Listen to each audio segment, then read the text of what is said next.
Assalamualaikum warahmatullahi wabarakatuh. Waalaikumsalam warahmatullahi wabarakatuh.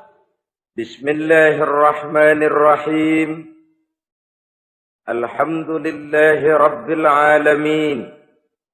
Wassalatu wassalamu ala ashrafil anbiya'i wal mursalin. Imamil muttaqin. Sayyidil ghurril muhajjalin. Sayyidina wa maulana Muhammadin. Wa ala alihi wa ashabihil mujahidin at-tahirin. Amma ba'du. Saudara-saudara kaum muslimin rahimakumullah.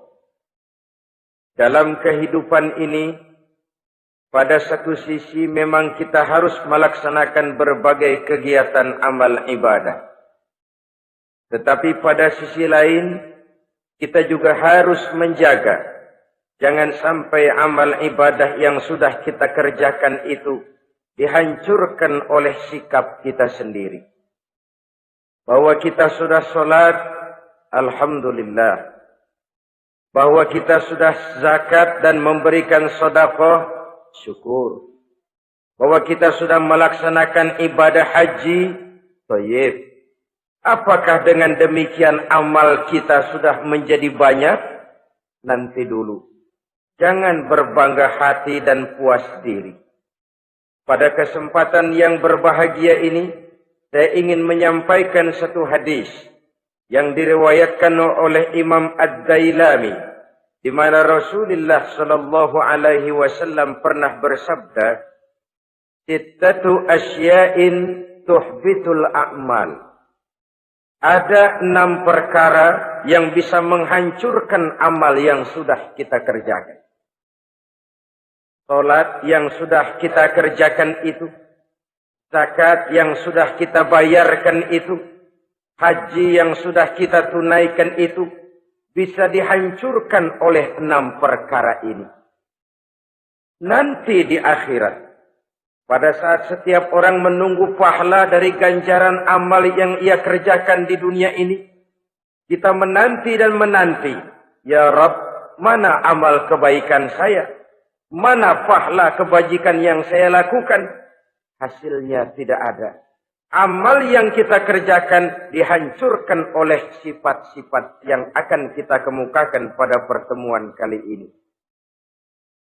Yang pertama yang bisa menghancurkan amal adalah al-istighalu bi'uyubil khalqi. Orang yang terlalu sibuk mencari-cari aib dan kekurangan pada diri orang lain. Habis waktunya hanya untuk mengorek-ngorek celah orang, sementara ia lupa pada aib dan celah dirinya sendiri. Sifat seperti ini menghancurkan amal yang sudah kita kerjakan. Sedangkan baginda Nabi mengajarkan, tuba liman syaghalahu aibuhu an uyubin nas.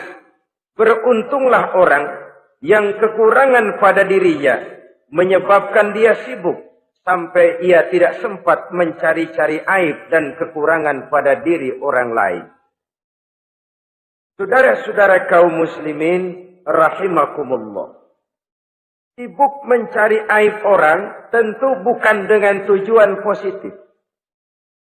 Latar belakangnya kadang-kadang karena jealous, karena hasud, kecemburuan sosial. Sore, pagi, siang, malam kita korek-korek kesalahan orang dengan target hancur martabatnya, jatuh kehormatan dirinya, hilang nama baiknya, dilupakan dan terisolir dari tengah-tengah masyarakat. Perbuatan yang demikian sungguh terlalu amat sangat kejam. Salat kita, puasa kita, haji kita bisa dihancurkan jikalau kita terlalu sibuk mencari-cari aib orang lain. Muslim dengan muslim itu bersaudara. Kalau kita menganggap muslim yang lain adalah saudara kita, maka aibnya adalah aib kita, kekurangannya juga adalah kekurangan kita. Pada saat kita melihat pada dirinya terdapat kekurangan, tugas kitalah menutupi. Ini yang dijamin oleh Nabi, Man satara musliman satarahullahu fid dunya wal akhirah. Siapa yang menutupi aib dan celak orang-orang beriman, Allah akan menutupi aib dan celaknya di hari akhirat nanti. Zaman sekarang, zaman gosip. Zaman sekarang, zaman isu. Sehingga hal yang 1 meter pun dapat jadi 5 meter. Yang 5 meter dapat saja menjadi 10 meter. Kita sibuk membumbui hal-hal yang kita tidak tahu duduk perkara yang sebenarnya. Bahkan lebih celaka, kadang-kadang kita malah sok tahu. Memberikan vonis dari sudut pandang kita sendiri. Adalah tidak bijaksana jika kita mengukur baju orang lain dengan badan sendiri. Baju orang lain kita ukur pakai badan kita. Tentu saja enggak pas. Begitulah. Terlalu sibuk mencari-cari aib orang lain. Menghancurkan amal ibadah yang sudah kita kerjakan. Na'udzubillah. Summa na'udzubillah. Kadang-kadang hadir majelis taklim di pengajian. Ngaji setengah jam. Ngomongin orang 2 jam setengah. Tekor, defisit. Belum bergeser dari majelis taklim. Ini kan penyakit rohani. Di mana kedudukan kita antara sesama muslim bagaikan satu tubuh. Kalau yang satu sakit, yang lain ikut merasakan sakit. Yang satu terhina, yang lain ikut merasakan terhina. Jadi pada saat kita melihat aib orang lain, kita ceritakan di mana-mana, kita bongkar di mana-mana. Tentu satu hal yang jelas, kita tidak senang kepada orang itu. Kita tidak senang kepada orang itu. Dan kalau sudah tidak senang, maka fungsi persaudaraan bisa berubah menjadi permusuhan. Oleh sebab itu, kalau ada 2 orang berselisih, boleh kita bohong untuk mendamaikan 2 orang tadi. Misalnya si A sama si B berantem nih, jengkel, marah-marahan. Saudara datang ke rumah si A. A, saya dengar kamu lagi marahan sama B. Iya itu si B, kurang ajar. Bangsat, bajingan, tengik. Pokoknya kalau ketemu, awas. Ah, saya kira sih enggak begitu. A, tadi saya ketemu B. Dia bilang malah kangen sama sampean. Dia pengen ketemu. Ingat masa lalu zaman sebantal berdua, sebatang rokok berdua. Dia kangen pengen ketemu. Padahal si B nggak ngomong apa-apa sama saya. Saya olah sedemikian rupa sampai si A tenang. A tenang, saya datang ke rumah B. B, katanya kamu lagi marahan sama si A. Iya tuh A, kunyuk monyet. Udahlah, pokoknya kalau ketemu dia, saya hantam habis. Ah, barusan saya ketemu si A, dia bilang pengen ketemu ente. Pengen ngobrol kayak dulu, mengembalikan keharmonisan yang hilang, mengembalikan kehangatan persaudaraan yang lenyap. Si A tenang, si B adem. Kenapa? Karena bohong saya. Kesana saya ademin, kesini saya ademin. Jenis bohong seperti ini berpahala. Kenapa? Tujuannya mendamaikan orang yang sedang berselisih. Tapi kan orang bermental seperti ini jarang. Yang banyak kan tukang kompor sekarang. Taruh angetin, sini angetin, murub deh.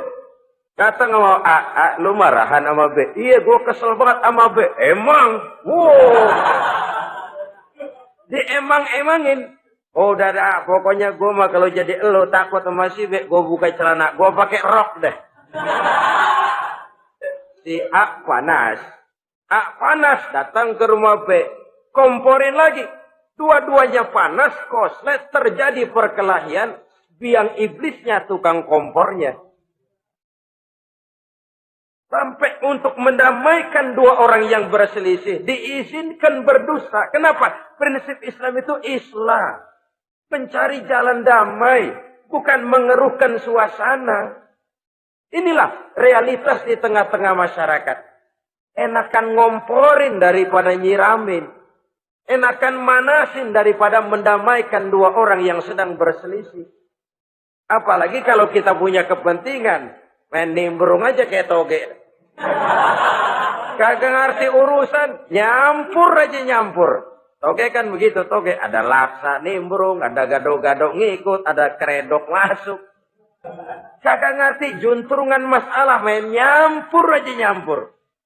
Ini kan tidak objektif namanya. Nah, mental seperti ini. Wah, sholatnya khusyuk.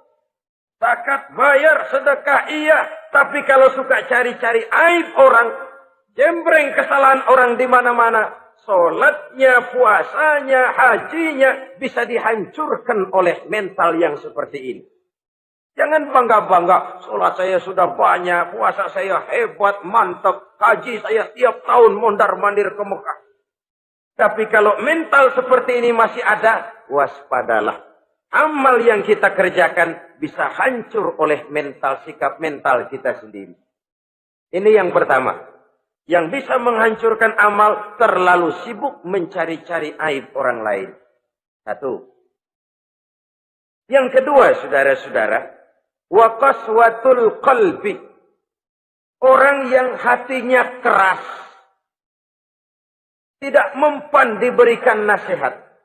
Baik nasihat yang datang dari luar dirinya, ataupun nasihat yang datang dari dalam dirinya. Hatinya keras. Dikasih muka tembok, kulit badak, kuping kebo. Makhluk apa namanya itu? Wallahu a'lam. Rai gedek. Pantas ya kalau kita lihat sejarah Islam itu turun di semenanjung Arabia. Sebagai test case. Masyarakat Arab 14 abad yang lalu dikenal keras, kasar, brutal, primitif. Dari berbagai aspek kehidupan. Standar kalau di tengah masyarakat yang begitu keras Islam berhasil. Masyarakat lain lebih mudah masuk. Rasulullah diutus di Cianjur lalu dakwahnya sukses, saya nggak kagum. Paling-paling datang Nabi ke Cianjur disambut dengan ramah, enggak Rasul. Ayo nama kumaha Rasul wae, ayo nama itu. Pasti aman, damai, tidak ada cerita perang. Tapi Masya Allah, turun di tengah satu struktur sosial yang keras, kasar, primitif. Menghadapi orang yang hatinya keras seperti ini. Apa prinsip kebijaksanaan yang dilaksanakan oleh Rasul dalam menerapkan syariat Islam? Pertama, at-tadrij fit tasyri'. Dalam melaksanakan syariat, prosesnya melalui tahapan. Contoh, jahiliyah dulu itu paling senang sama mabuk. Geng. Teler. Oh, jahiliyah itu kalau sudah mabuk nggak cuman minum, mandi pakai arak. Subhanallah, mandi pakai arak. Menghadapi masyarakat yang seperti ini, apa strategi syariat Islam? Mula-mula ayat yang turun. Yas'alunaka 'anil khamri wal maisir qul fihima ismun kabirun wa manafi'un linnas. Mereka bertanya kepadamu hai Muhammad tentang arak. Katakan, arak itu ada manfaatnya tapi juga ada bahayanya. Bahayanya lebih besar daripada manfaatnya. Tidak diharamkan dulu, tidak. Cuman dikasih teler emang enak. Melayang ke langit. Cuman ada bahayanya. Bahayanya lebih besar daripada manfaatnya. Dikasih gambaran, dikasih sen. Tidak diharamkan mutlak dulu, tidak. Bertahap dikit dulu. Nih. Urusannya begini nih. Ada manfaatnya, tapi ada bahayanya. Bahayanya lebih besar daripada manfaatnya. Jak rasio berpikir. Setelah tahu bahayanya lebih besar, kan dikit-dikit mulai jauh. Selain ngurangin, jaga jarak. Setelah ada jarak, turun peringatan kedua. La taqrabus salata wa antum sukara. Jangan dekati sholat kalau kamu lagi mabuk. Sholat sehari semalam 5 kali. Berarti 5 kali mereka harus jaga diri. Jangan sampai mabuk. Makin jauh. Setelah jauh sekali, kira-kira tidak goyah, turun vonis. Innamal khamru wal maisir wal ansab wal azlamu rijsun min amali syaitan fajtanibuh la'allakum tuflihun. Arak itu najis, kotor, perbuatan setan. Jauhi, pasti kamu akan beruntung. Baru timbul hukum haramnya. Orang udah nggak kaget. Kenapa? Pagi-pagi udah dikasih sen. Bahayanya lebih besar. Kalau sholat jangan, kalau mabuk jangan mendekati sholat. Makin jauh. Ini tahapan. Sama juga kita kan. Begitu jemprol lahirnya cuman susu ibu. Gedean dikit sang ambon. Gedean dikit pisang ulek. Gedean dikit nasi. Udah gede bener jengkol jijelin.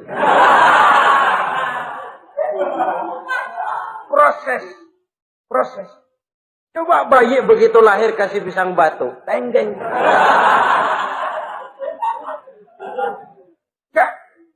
Gak kuat menerima. Belum waktunya. Ini proses yang dilaksanakan oleh strategi syariat Islam untuk mengobati penyakit qaswatul qalbi ini. Keras hati. Syariatnya bertahap. Tidak drastis. Tidak kalau sudah begitu ya mesti begitu. Tidak. Konsep kedua. Taklilut takalif. Menyedikitkan beban. Coba kita lihat. Seluruh konsep agama. Kalau kemampuan melaksanakan perintah berkurang. Stressing perintahnya ikut turun. Angkat tuh beras 100 kilo. Nggak kuat pak. 30 kilo dulu deh. Ntar balik lagi. Lama-lama juga habis. Ini konsep untuk mengobati qaswatul qalbi. Bertahap. Semua perintah agama itu begitu. La yukallifullahu nafsan illa wus'aha. Allah tidak memberikan beban kecuali sesuai dengan kemampuan yang dimiliki oleh seseorang. Kalau kemampuan melaksanakan perintah berkurang, stres perintahnya juga ikut menurun. Salat wajib diri. Kalau mampu. Gak bisa pak salat berdiri. Salat dengan berbaring. Kalau mampu. Berbaring gak bisa pak. Pinggang kurap. Salat. Pakai isyarat. Kalau mampu. Pakai isyarat tidak bisa. Dalam hati. Setiap kemampuan melaksanakan perintah berkurang. Stres perintahnya juga menurun. Taklilut takalif. Ini juga salah satu strategi. Mengantisipasi kerasnya hati. Konsep yang ketiga dari syariat. Al-musawat bainan nas fi takalifil ahkam. Persamaan terhadap manusia di dalam berhadapan dengan hukum Allah. Kadang orang yang hatinya keras itu. Logikanya jalan. Ngukur suasana. Gimana sih lo? Menggerib kagak bawa ke masjid. No. Yang Pak Haji masih di perapatan. Yang Pak Haji disebut. Itu kan cenderung orang begitu. Kalau dia nyolong ayam, dia tunjuk orang yang nyolong kambing. Ini apologi namanya. Kenapa lo nyolong ayam? No, yang maling kambing urusin. Gedean. Apologi. Lah kapan mau beres kalau begitu? Tidak introspeksi, tidak self-correction. Itu apologi. Untuk menutupi kelemahan diri, menunjuk kesalahan orang lain yang lebih besar. Itu kan nggak jantan namanya. Apologi. Tidak ada sifat untuk memperbaiki diri sendiri. Karena kecenderungan ini ada, Islam menutupi itu. Dengan apa? semua manusia sama dalam berhadapan dengan hukum Allah. Gak ada iri hati dalam hukum Islam ini. Salat wajib. Wajib. Bagi siapa? Yang sudah balik dan mampu. Terhadap semua strata. Jenderal wajib, kopral wajib. Apalagi hansip. Tidak ada fasilitas. Wah, kamu jenderal nggak apa-apa dah, sembahyang setahun 2 kali, Idul Fitri aja, Idul Adha. Enggak tuh. Semua manusia sama dalam berhadapan dengan hukum Allah. Itu yang Nabi ingatkan. Orang-orang sebelum kamu dahulu hancur. Umat-umat sebelum ini rusak binasa. Kenapa? Karena mereka, kalau orang kecil berbuat salah, hukum cepat-cepat ditegakkan. Tapi kalau yang besar berbuat salah, mereka diam pura-pura tidak tahu. Jadi apa ini? Yang namanya mafia peradilan bukan cuma zaman ayeuna. Sejak zaman sebelum Islam, Nabi sudah mengingatkan. Mereka dahulu hancur. Kenapa? Kalau orang kecil berbuat salah, hukum buru-buru ditegakkan. Rame-rame dikeroyokin. Giliran yang gede berbuat salah, diam pura-pura enggak tahu. Hukum pakai pandang bulu. Saudara-saudara kaum muslimin rahimakumullah. Oleh karena itu orang yang keras hati itu bisa merusak amalnya sendiri. Enggak mempan nasihat, rai gede, muka-muka cuek. Baik nasihat yang dari luar maupun nasihat yang dari dalam enggak mempan. Kan dalam hidup ini ada nasihat dari luar, dari orang lain, bisa dari fenomena kehidupan. Ini juga nasihat. Oh, dia itu kaya tapi pelit. Hatinya begitu ya. Katanya menteleng. Itu kan nasihat. Itu kan nasihat. Oh, dia waktu berkuasa tapi zalim, matinya begitu. Perutnya pancung.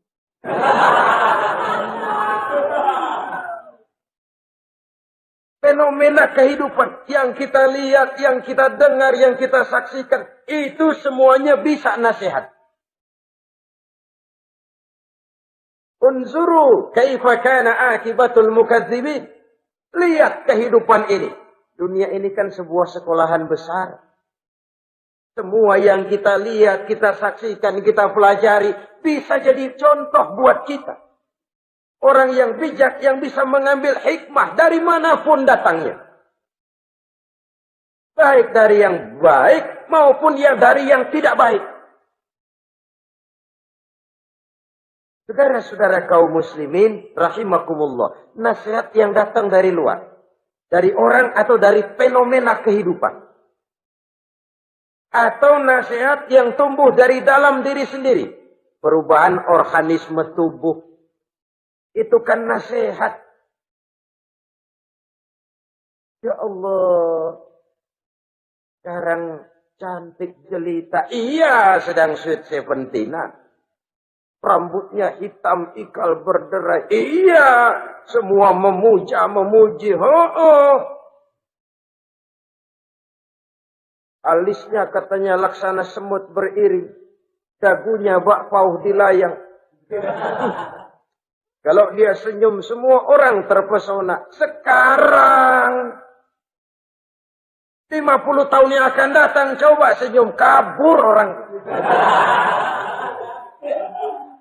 Fenomena kehidupan. Apa yang tidak berakhir? Kenapa harus keras hati? Kita kata kita berkuasa, berapa hari kita punya jabatan?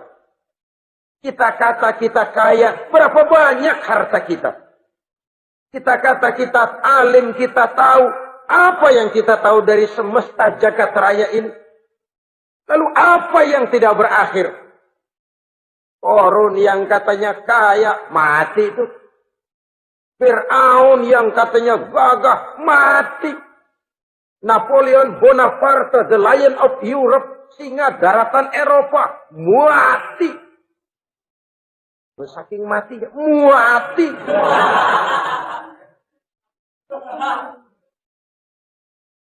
Kenapa harus keras hati? Kenapa tidak melihat perubahan fenomena alam sekitar ini? Apa yang tidak berakhir? Apa yang tidak selesai? Lalu apa yang mau kita sombongkan? Kenapa kita harus keras hati? Sehingga pantas dalam hadis kursi Allah menyatakan al-kibriya'u libasi. Sombong itu pakaianku. Manusia enggak pantas pakai pakaianku. Kegedean. Pakaian Allah mau dipakai. Kalau Allah sombong, udah pantas aja udah. Kenapa? Kagak ada Tuhan lain selain dia. Udah pantas dia nyombong. Kita nyombong apaan? Oleh sebab itu, beruntung orang kalau diberikan hati yang lembut. Mudah menerima kebenaran. Peka terhadap kesulitan orang lain. Ringan tangan memberikan pertolongan buat mereka yang memang memerlukan. Dan enggak semua orang dikasih begitu. Enggak semua orang. Nah ini ya. Umar bin Khattab sikapnya keras. Tapi hatinya gampang menerima kebenaran. Nah lain orang kayak begini. Keras sikap boleh keras. Tapi hati mudah menerima kebenaran. Wah, kalau Umar kerasnya kan luar biasa. Tapi hatinya kok gampang menerima kebenaran. Ini hidayah. Coba lihat waktu berita Rasulullah meninggal dunia. Sampaikan oleh para sahabat. Umar jengkel. Cabut pedang. Siapa bilang Muhammad mati, saya tabas batang lehernya. Dia enggak siap menghadapi kenyataan. Emosinya yang jalan, bukan rasionya. Keras. Bilang deh, Muhammad meninggal. Saya tabas batang lehernya. Untung ada Sayyidina Abu Bakar. Beliau tidak bicara langsung, cuma pidato. Ayyuhan nas, man kana ya'budu Muhammadan fa inna Muhammadan qad mata. Wa man kana ya'budu Allah fa inna Allah hayyun la yamut. Hai manusia, siapa yang menyembah Muhammad, Muhammad sudah meninggal. Tapi siapa yang menyembah Allah, Allah Maha hidup dan tidak akan pernah mati buat selama-lamanya. Sayyidina Umar tersentak. Subhanallah, saya salah. Bagaimanapun Muhammad hanya seorang manusia. Saya cinta dia, saya suka dia, nyawa saya pertaruhkan untuk dia. Tapi dia manusia dan saya tidak menyembah Muhammad. Ia sadar akan kekeliruannya, berlinang air matanya. Keras sikapnya, tapi lembut hatinya. Nah, yang kayak begini, bagus. Ini udah sikap keras, hati keras, yaitu tadi. Buka tembok, kulit badak, kuping kebo.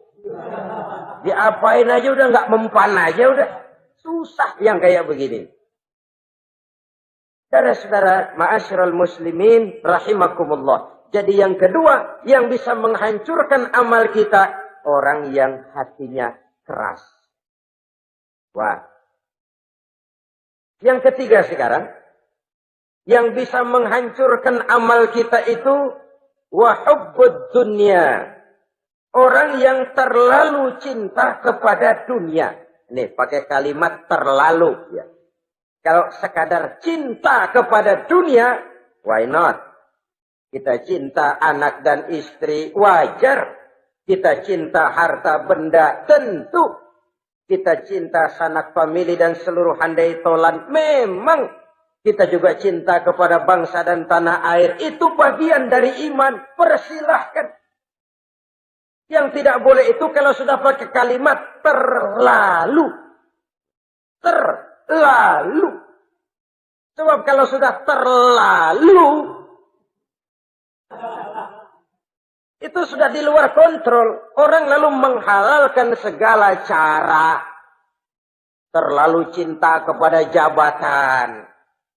Akhirnya bergeser. Salat menghadap Allah. Dengar mau pindah jabatan ke tempat kering, gerasak gerusuk nyari dukun. Ini kan namanya iya kana budu wa dukun nasta'in. Enggak bisa wong itu satu paket. Kalau iya kana budu wa iya kana nasta'in. Kalau hanya kepadamu ya Allah kami menyembah, hanya kepadamu kami minta tolong. Ini paket, jangan dipisah-pisah. Menyembahnya kepada Allah, minta tolongnya kepada yang lain. Sinkret, bercampur. Iya, kalau es campur enak. Tapi kalau agama dicampur dengan yang lain, nggak enak rasanya. Sama juga begini, ada gelas ya. Kalau sepenuhnya diisi bensin, itu ketahuan, bisa diminum motor. Kalau sepenuhnya diisi air putih, jelas bisa diminum orang. Tapi begitu separuh diisi bensin, separuh diisi air putih, kacau dah. Motor minum, mogok. Orang minum, mabok. Dijual juga nggak laku. Kenapa? Sinkret. Maka Allah pesan, wala talbisul haqqa bil batil. Jangan kau campur aduk yang hak dengan yang batil. Saudara-saudara kaum muslimin, rahimakumullah. Begitulah terlalu cinta kepada dunia sering menyebabkan orang out of control. Bergeser dari garis yang telah ditentukan oleh Allah. Apalagi di zaman sekarang ini. Persaingan hidup makin tajam. Tensi ekonomi semakin tinggi. Gaya hidup semakin konsumtif. Sementara lapangan kerja semakin sulit. Orang kadang kehilangan harga diri untuk mencapai sesuatu yang bernama dunia, lalu menghalalkan segala cara. Sebab itu jangan korbankan keabadian akhirat dengan kesenangan dunia yang cuma sebentar ini. Jangan sia-siakan keabadian akhirat dengan kesenangan dunia yang kadang fata morgana ini. Cintailah dunia, tapi sekadarnya saja. Sebagai ladang untuk menanam bagi kepentingan di akhirat nanti. Terlalu cinta kepada dunia bisa menghancurkan amal yang sudah kita kerjakan. Ini yang ketiga. Yang keempat, waqillatul haya. Orang yang sedikit rasa malunya. Rasa malu merupakan bagian daripada nilai-nilai keimanan. Apabila rasa malu berkurang, artinya nilai iman juga ikut menurun. Kita melihat sekarang ini banyak orang pakai pepatah Arab dalam hidup ini. Bul ala zamzam fatu'raf, kata orang Arab. Kalau kepengen terkenal, kencingi sumur Zamzam. Itu bakal ngetop ke seluruh dunia. Sumur Zamzam dikencingin. Itu akan terkenal ke seluruh dunia. Terkenal apanya? Terkenal gilanya. Jadi apa maksud pepatah ini? Kalau pengen cepat terkenal, bikin yang aneh-aneh. Yang orang lain nggak kerjain, kerjain. Yang orang lain nggak pakai, pakai. Nanti kan aneh, dilihat orang. Kalau dilihat orang kan cepat ngetop. Pantas apa tidak nomor 18. Yang penting terkenal aja dulu dah. Artinya apa? Rasa malu dikuburin. Rasa malu disingkirin. Kalau sudah sedikit rasa malu, tidak terhalang melakukan perbuatan-perbuatan yang negatif. Satu contoh. Tujuan utama diperintahkan berpakaian itu kan menutup aurat. Tapi Rasul pernah mengatakan, satu saat nanti akan muncul perempuan, nisa'un, kasiyat, ariyat, ma'ilat, mumilat, ru'usuhunna ka'asnimatil bukhtil ma'ilat. Kepalanya ditata begitu rupa persis kayak punggung onta. Itu rambut lagu apa tahu deh. Ini kan fenomena berpakaian tapi telanjang.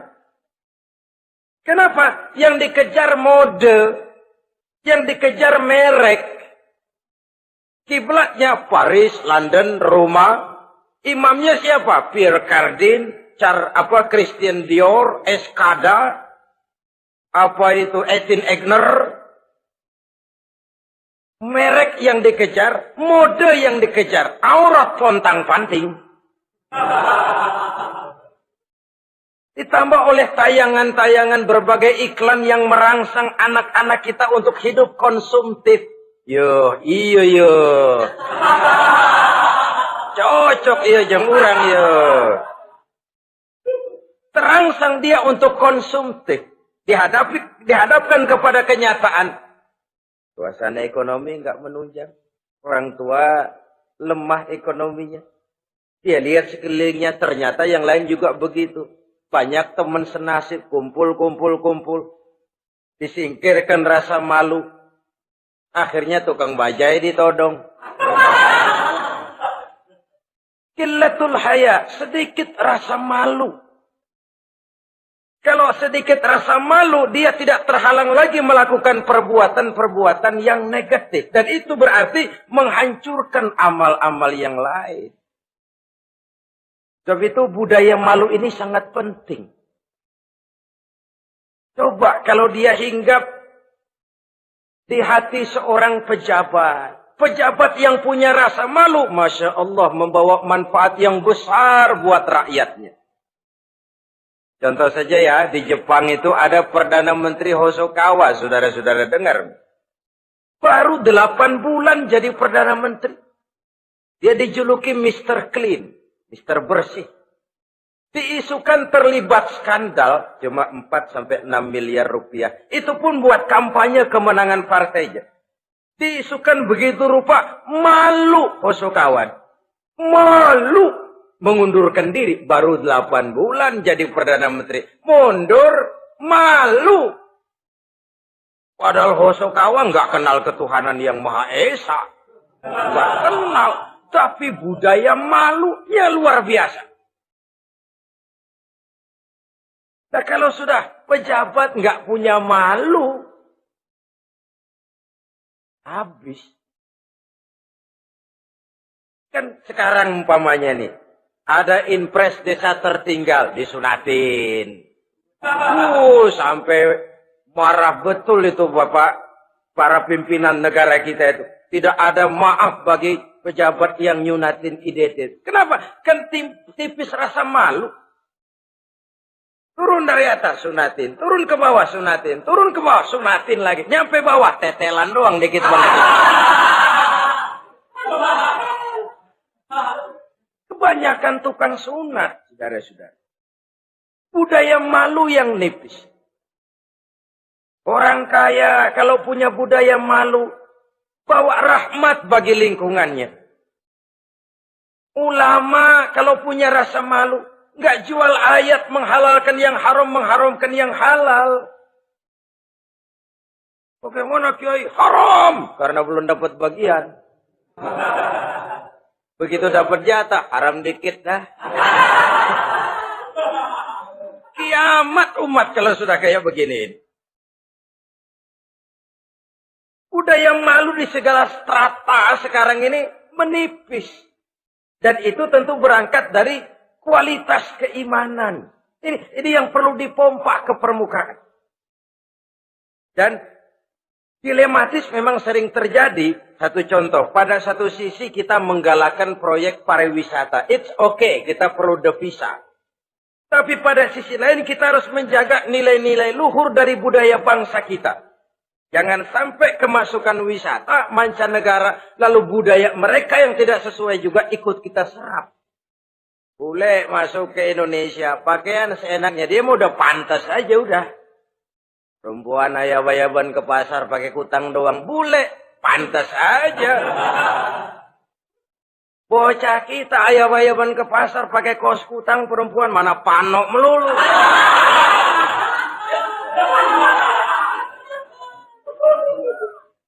Menipisnya budaya malu. Ada standar. Bahwa mode, hal kedua. Merek apalagi. Yang pertama itu menutup aurat. Dari sisi berpakaian saja. Kalau anak-anak kita diracuni oleh yang namanya mode, diracuni oleh yang namanya merek, dia akan terbuai hidup dalam alam kepalsuan. Sekarang ini hidung pesek bisa dibikin mancung. kulit keriput jadi kencang. Operasi plastik. Pada sisi lain pengaruh duit juga luar biasa. Ya aki-aki keriput kalau habis gusuran kencang lagi. Pasaran keras lagi. Oleh sebab itu budaya malu ini perlu kita kembangkan. Supaya di semua strata sosial memiliki budaya yang namanya malu. Sederhana memang, tapi tidak semudah mengucapkannya. Sampai-sampai dijadikan taruhan, al-haya'u minal iman. Rasa malu itu bagian daripada iman. Dan malu yang tertinggi, kalau sudah punya malu kepada Allah, itu puncak. Puncaknya di situ. Kalau cuma malu sama mertua, ngaling aja dikit, dia kagak tahu deh. Kalau cuma malu kepada petugas keamanan, terlalu banyak tempat yang mereka nggak lihat. Tapi kalau sudah budaya malu kepada Allah, tidak sejengkal tanah pun terhalang dari pengetahuan Allah. Ini nantinya juga punya pengaruh sosial. Sosial kontrol sekarang juga sudah renggang. Dulu kalau ada hal yang dianggap aib, satu kampung tahu. Malunya selebar awak. Sekarang budaya hidup sudah individualis. Tetangga mau apa kayak cuek aja udah. Akhirnya orang anteng lah. Nggak apa-apa ini dah tenang aja dah. Besok begitu aja lagi. Sosial kontrol juga sudah agak renggang sekarang ini. Kalau dulu orang punya rasa sosial kontrol yang begitu dekat. Oleh sebab itu, budaya malu merupakan bagian daripada iman. Orang yang sedikit rasa malunya bisa lepas kontrol. Kalau dia sudah lepas kontrol, dia bisa melakukan hal-hal yang merusak amal perbuatannya sendiri. Oleh karena itu, pada pertemuan kali ini, saya juga mengajak, mari kita tumbuh kembangkan budaya malu ini. Saudara-saudara kaum muslimin, rahimakumullah. Yang kelima, yang bisa menghancurkan amal kita, watulul amal. Orang yang terlalu panjang angan-angannya. Hidup dalam bayangan. Kakinya tercabut dari alam realitas. Mengharap burung terbang tinggi, tapi punai di tangan cepat-cepat dilepas. Akhirnya burung di tangan terlepas, punai juga tidak datang. Terlalu panjang angan-angan. Hidup cuma nunggu keajaiban. Yang diwiridin jikalau. Orang sudah kemana-mana dia masih anteng. Jikalau andai kata umpama misalnya.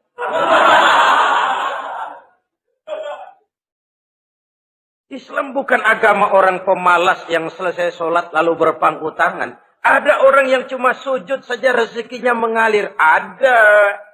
Ada orang yang cuma munajat di keheningan malam. Rezekinya mengucur. Ada. Tapi kan bukan kelas kita. Itu kelas antara dia dengan Allah, tidak ada jarak lagi. Orang-orang yang batinnya bersih. Doanya didengar. Permohonannya dikabulkan. Permintaannya cash. Kalau kita bisa bayang cuma nada doang. Nggak mau usaha. Paling banter orang undang tahlil kita.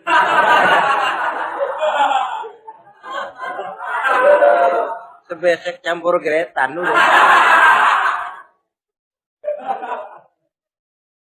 Kita ini tahap yang bekerja, berusaha, berdoa, tawakal.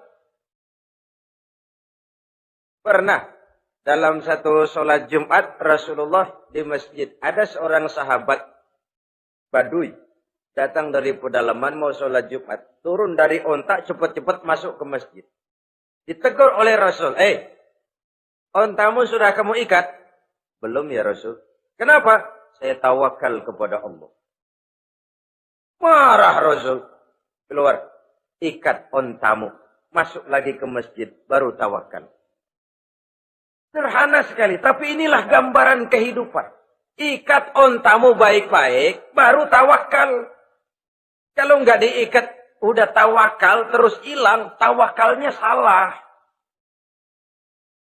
Sudah diikat rapi-rapi masih hilang juga. Nah tawakalnya benar. Sudah usaha. Sudah ikhtiar. toh hilang juga. Gambarannya sederhana. Ikat untamu baik-baik, lalu masuk ke masjid, barulah engkau bertawakal. Jangan unta dibiarin keliaran, lalu tawakal. Tawakalnya yang salah. Saudara kaum muslimin, rahimakumullah. Islam mengajarkan keseimbangan. Kita wajib berusaha, tapi tidak wajib untuk berhasil. Hasil itu hak prerogatifnya Allah. Berusahalah sebagaimana harusnya di satu sisi, tapi minta tolonglah kepada Allah di sisi lain. Ada keseimbangan. Orang yang terlalu panjang angan-angannya biasanya malas bekerja. Terangsang ngejar kerjaan yang gede, yang kecil kagak dikerjain. Akhirnya yang kecil lewat, yang gede kagak datang. Padahal rezeki itu kan yang penting mudawamahnya ya, rutinnya.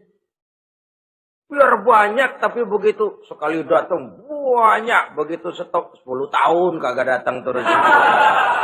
Sengsara juga. Yang penting mudawamah, continue-nya itu. Biarin duit sih banyak, asal rutin aja. Gak apa-apa. Tulul amal, terlalu panjang angan-angan. Hidup di alam bayangan. Terlepas kaki dari akar kenyataan. Hidup ini kan kenyataan, harus dihadapi secara nyata. Islam ini agama yang wajar, hiduplah secara wajar. Jangan melakukan sesuatu yang memang bukan makom kita di situ.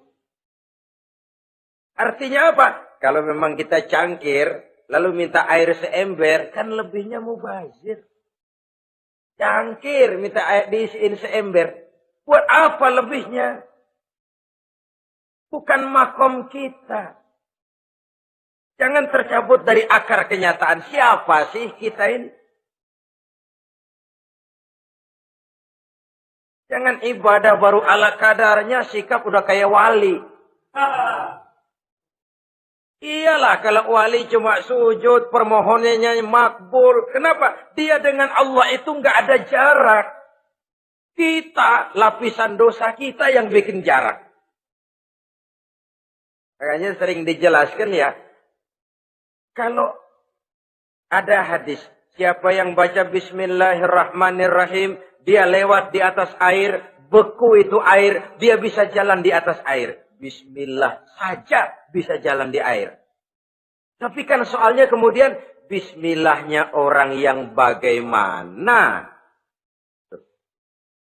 Model kita, maaf lah, 1000 kali baca Bismillah, lewat di empang, tenggelam kita. Bukan Bismillahnya yang lain. Yang baca mentalnya, pribadinya yang lain.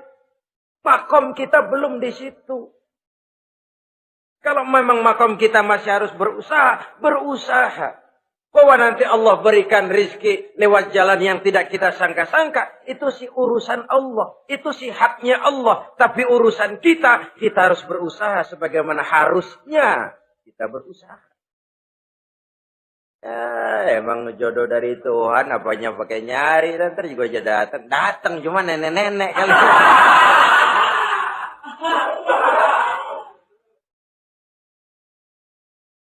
Bekerja, berusaha.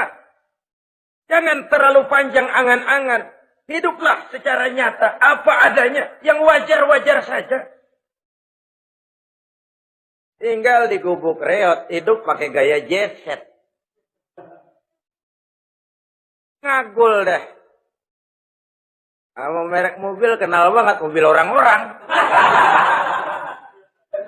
Udah bukan main kalau ngomong dah. Di atas awan hidupnya. Di atas awan. Ngomong kagak ada yang kecil. Gak pakai juta udah. Miliar. Triliun. Ngerokok tetap aja ngombe.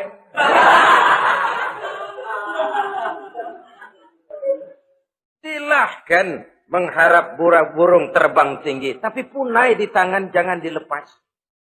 Realitas apa? Idealisme boleh terbang setinggi langit, tapi kaki tetap berpijak di alam realitas. Ayo kita ngambil contoh dari Rasulullah Shallallahu Alaihi Wasallam. Rasulullah itu kan dikasih mukjizat, fasilitas, tapi nggak ngandelin. Buktinya apa? Nabi hijrah ke Madinah. Itu kan manusia. Posisi kita terjepit. Ayo hijrah, hijrah, berangkat. Gak ngandelin Tuhan. Pojok ini dikepung. Kirim dah apaan kayak biar pada mampus nih orang ini. Enggak tuh. Enggak. Walaupun beliau punya mukjizat. Tapi enggak ngandeli. Kenapa kita enggak lihat itu? Perang Uhud kalah. Kalah. Berlumur darah dari kakinya yang mulia itu. Kalau ngandelin mujizat, apa pantas Nabi kakinya sampai berdarah? Apa pantas sampai kalah? Kenapa enggak rekes, simsalabim, hancur musuh? Tidak, beliau tidak tercabut dari akar kenyataan. Beliau manusia, hidup dan berjuang secara manusiawi. Perkara Allah mau kirimkan mukjizat, itu haknya Allah. Waktu di Taif, saudara masih ingat. Dilontari dengan batu. Menghindar ke kebun anggur. Turun malaikat Jibril. Muhammad. Innallaha amaroni an uti'ak. Allah perintahkan saya datang menemuimu di sini. Untuk mendengar komandomu. Sekarang apa mau kamu? Kalau mau kau orang Taif yang melontari kau dengan batu hancur. Saat ini saya angkat Jabal Uhud. Saya timpakan mereka biar mati semua. Bagaimana? Dalam keadaan terpojok. Dilemparin batu, dikeroyokin, menghindar ke kebun anggur. Turun Jibril nawarin bantuan. Apa jawab Nabi?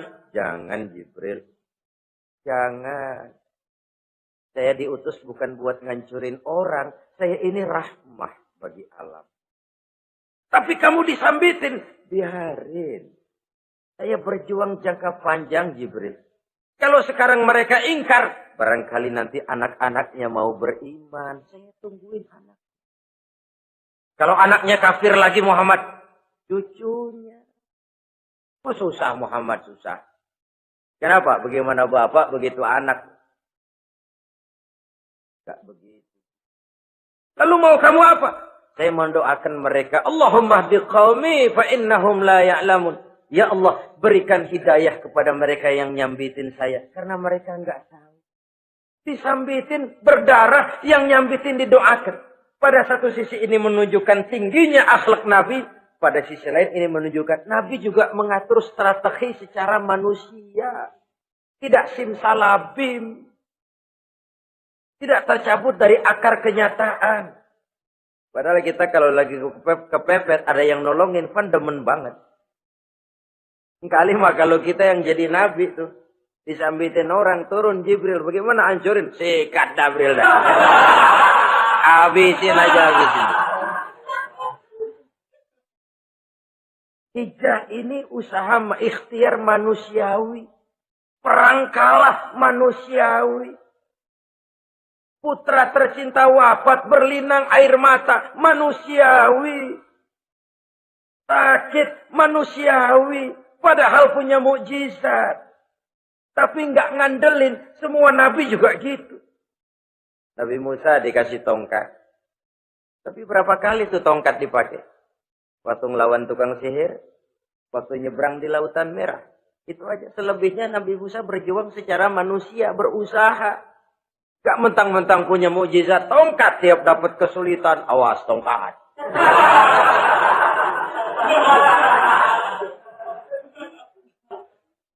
Utuh manusiawi. Ini Rasul.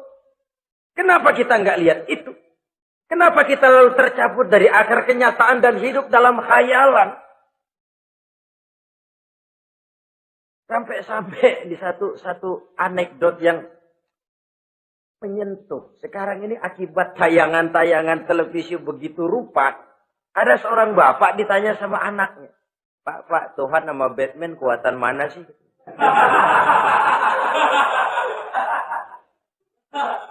Logikanya sudah dipenuhi oleh gambaran Batman. Bahwa Batman itu kuat, gagah, menolong yang lemah. Timbul logika. Kuatan mana sama Tuhan gitu. Pengaruh yang dia lihat itu membentuk opini. Sama juga sekarang coba lihat ibu-ibu. Kalau udah Cassandra, itu masakan ditinggal tuh angus di dapur. Angit tuh tempe. Saudara-saudara kaum muslimin, rahimakumullah. Begitulah yang kelima, yang bisa menghancurkan amal kalau orang terlalu panjang angan-angan. Hiduplah secara wajar karena Islam memang agama yang wajar. Jangan melakukan sesuatu yang memang bukan makom kita di situ. Jangan melakukan sesuatu yang memang bukan posisi kita di situ. Kullun ya'mal ala syakilatih. Jangan minta ayam menggonggong. Jangan minta kambing mengeong. Bukan bagiannya. Bukan bidangnya. Sama juga orang ngomong, apaan mubalik kerjanya ngomong doang. Sekarang kan zaman pembangunan. Mana ada mubalik ngurus irigasi. Nah, kalau mubalik ngurus irigasi, apa lurah mau ngajar fikih? Jangan tercabut dari akar kenyataan. Toh, prinsip modern saja mengajarkan the right man on the right job. The right man on the right place. Orang harus ditempatkan sesuai dengan bidangnya. Jangan tercabut dari akar kenyataan. Inilah kita. Dan inilah yang harus kita lakukan. Hidup ini kenyataan. Hadapilah secara nyata. Perkara Allah mau membuat yang lain. Itu hak prerogatif Allah. Bukan urusan kita. Yang terakhir saudara, yang keenam yang bisa menghancurkan amal kita, wa zalimun la yantahi. Perbuatan zalim yang tidak sanggup dihentikan. Zalim kepada Allah, zalim kepada makhluk atau zalim kepada diri sendiri. Ada orang zalim kepada Allah. Begini banyak nikmat yang diberikan Allah. Nggak sanggup dah kita ngitungnya. Dari bangun tidur sampai tidur lagi nikmat nggak pernah berhenti itu. Bahkan kita tidur sendiri. Sadar nggak kita waktu tidur nggak berdaya? Coba ketika kita ngorok pulas, andai kata kecoa 16 masuk ke kuping kita. Siapa yang mau jagain? Siapa yang mau jagain? Nikmat. Belum pernah nikmat Allah berhenti. Begini banyak nikmat yang diberikan. Dan Allah cuma minta satu. Syukuri nikmat itu. Kalau kamu syukuri, aku tambah. Kalau kamu ingkar, asal tahu saja azabku itu pedih, kata Allah. Orang yang zalim kepada Allah. Orang yang tiap hari memakan nikmat Allah. Tapi enggak pernah mensyukurinya. Akaltum ni'mata rabbikum walam tashkurulah. Kamu makan nikmat Tuhanmu, tapi enggak pernah kamu bersyukur kepadanya. Itu zalim kepada Allah. Pak, dalam hidup ini kan kita dikasih waktu 24 jam sehari semalam. Sehari semalam, 24 jam. 24 jam itu Allah kan enggak minta semua. 5 waktu saja kau lapor kepadaku. Sholat. Sholat kalau bagus, 10 menit kan. Aroda tuh sholat bagus. Kilat 5 menit dah. Kilat khusus 2 menit. Cepat dia nggak pakai perangko. Taruhlah yang menengah kita ambil 5 menit. Kalau 5 waktu, 5 kali 25, 5 kali 5 berarti 25 menit untuk lapor. Hai manusia, aku kasih kau hidup 24 jam. 25 menit kau lapor. Banyak yang berat. Padahal sisanya masih 23 jam 35 menit. Buah gambaran ini. Zalim kepada Allah. Padahal zalim kepada Allah yang rugi bukan Allah. Se-ASEAN tidak ada yang sujud. Apa Allah tekor? Apa Allah lalu berhenti jadi Tuhan? Apa Allah lalu jadi lemah? Tidak. Zalim kepada Allah artinya juga zalim kepada diri sendiri. Lalu zalim kepada sesama makhluk. Kadang tidak kita sengaja. Karena itu dalam Islam tidak ada kebebasan mandiri. Ya contohnya ya. Kita beli radio. Kita setel di rumah kita sekeras-kerasnya. Terus dalam hati nih. Radio gue. Beli gue pakai duit gue. Gue setel di rumah gue. Sekeras-kerasnya urusan apa sama orang. Kata kita. Tetangga kita kan boleh juga ngomong begitu. Mata gue. Yang ngantuk gue. Gue tidur di kamar gue. Ngapa suara radio lu masuk kemari?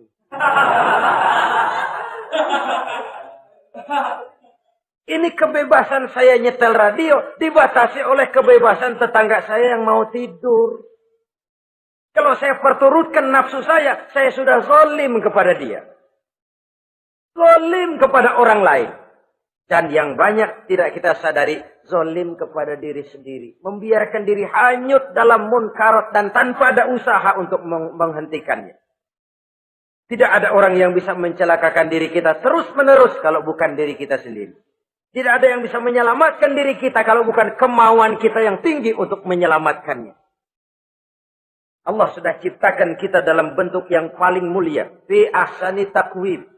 Dari sekian banyak makhluk yang diciptakan Allah, tidak ada yang sekomplit, seindah, secantik manusia. Ini harus dijaga.